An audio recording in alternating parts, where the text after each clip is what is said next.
of the week. Folks, we're going to get right to our guests right now. We're very privileged to have a guy on that I think the world of, Mr. Ron Paul, the Honorable Ron Paul, Councilman. Boy, am I underrating this guy. United States Congressman. Ron, how you doing this evening? Doing fine. Nice to be on your show. It is my absolute pleasure. I want to tell you what the board says right now. We've got callers waiting on here from Austin, Texas, Torrance, California, Peoria, Illinois, Tampa, Florida, Los Angeles, and Cookeville, Tennessee. Those are the people we get every week who want to, not those people, but people representative of the entire country, Congressman, who want to talk about this issue because Americans are concerned. Mm-hmm. And we want to ask you a few tough questions tonight. And I know you're not going to duck them because you're not that kind of guy. And we ask these questions of everybody all the time. The first one I want to ask is this. We always hear them talk in the Congress of the United States about even the people who are on our side, like Newt Gingrich and others, who will say, well, we have to have border enforcement first. Well, when you tell me we have to have something first, that tells me that you are willing to have something else second and third. Where do you see these people who are illegally in our country in the next 5 years? Well, the problem is going to be compounded because, unfortunately, I think they're going to get amnesty, which is tragic to all of us and to the country and financially. So I see that happening, and the financial burden is going to be unbelievable. You know, the Heritage Foundation has made some studies and explain how many, every time you give amnesty, it means 2 or 3 or 4 more may well come as the families come in. If you look at 10, 20 years out, you're talking about literally trillions of dollars of future obligations. Yes. So our country's in bad shape now. You know, financially, we can't afford the entitlement system. We can't afford the war that's going on. We're in a huge deficit. And yet we're going to compound this, let alone in addition to all the social problems that are coming. My approach has been quite different. Of course, I want the borders secure, and I want to bring troops home. I want to save money. I want to emphasize this.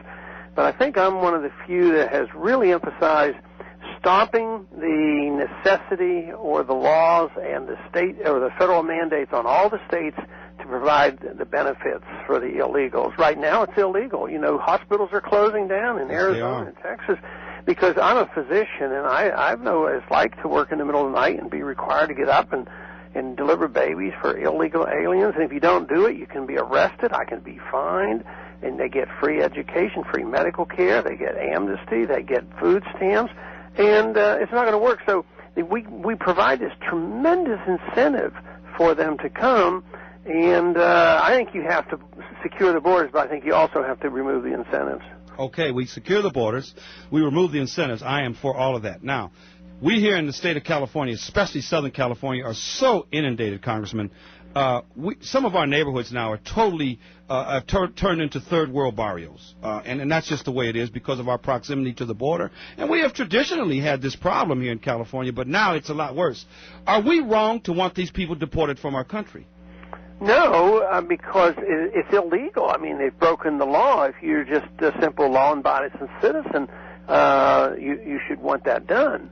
But the longer we wait, the more difficult it is. The problem didn't start this year, last year. You know, it started 25 years ago when they got amnesty in the 80s. You know, they realized that eventually amnesty will come.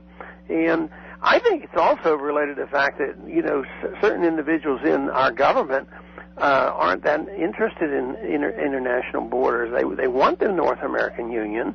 And therefore, well, why would you want to send people back? Because eventually we're going to have one country. We're going to have one currency. We're going to have a North American Union. Do you think the American people will allow that, Congressman? No, I hope not. They're waking up right now. Or are they waking up? Are they waking up? Yeah, even in Texas and other places now, they're starting.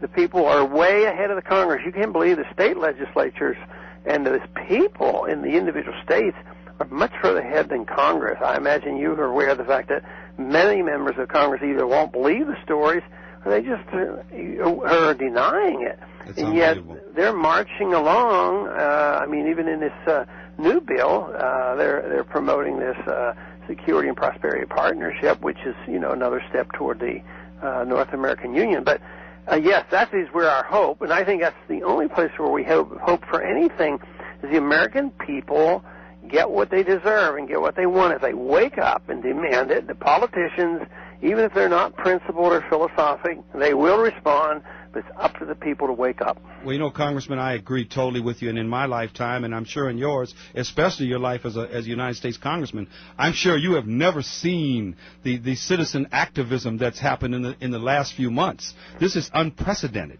Unprecedented. No, in other areas, too. You know how many states are now condemning the national ID card, you know, the real ID, and how many people are complaining about the Patriot Act.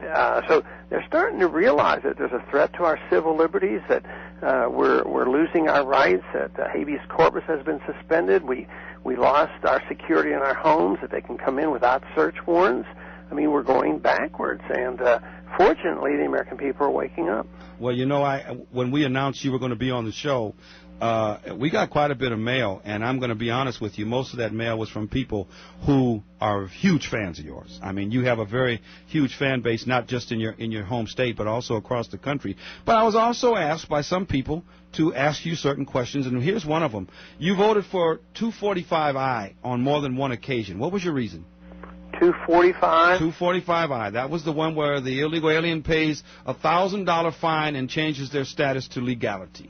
Oh, I don't think I voted for. You know, last summer the only bill I voted for was the immigration bill last summer that didn't get into the Senate. No, I don't know. That would be amnesty. What you're talking about? Oh, so you didn't. I went to Numbers USA. I checked on it when I got some email from people, and it said on there that you voted for an extension on it 3 times. But oh, okay. Does this have to do with the people who come in under certain visas? No, this working. No, this was not a visa thing. This is a loophole that was there that said that people could pay a $1,000 fine and have their status changed. And according to the record, that's what it says. But if you said you didn't, we will take this.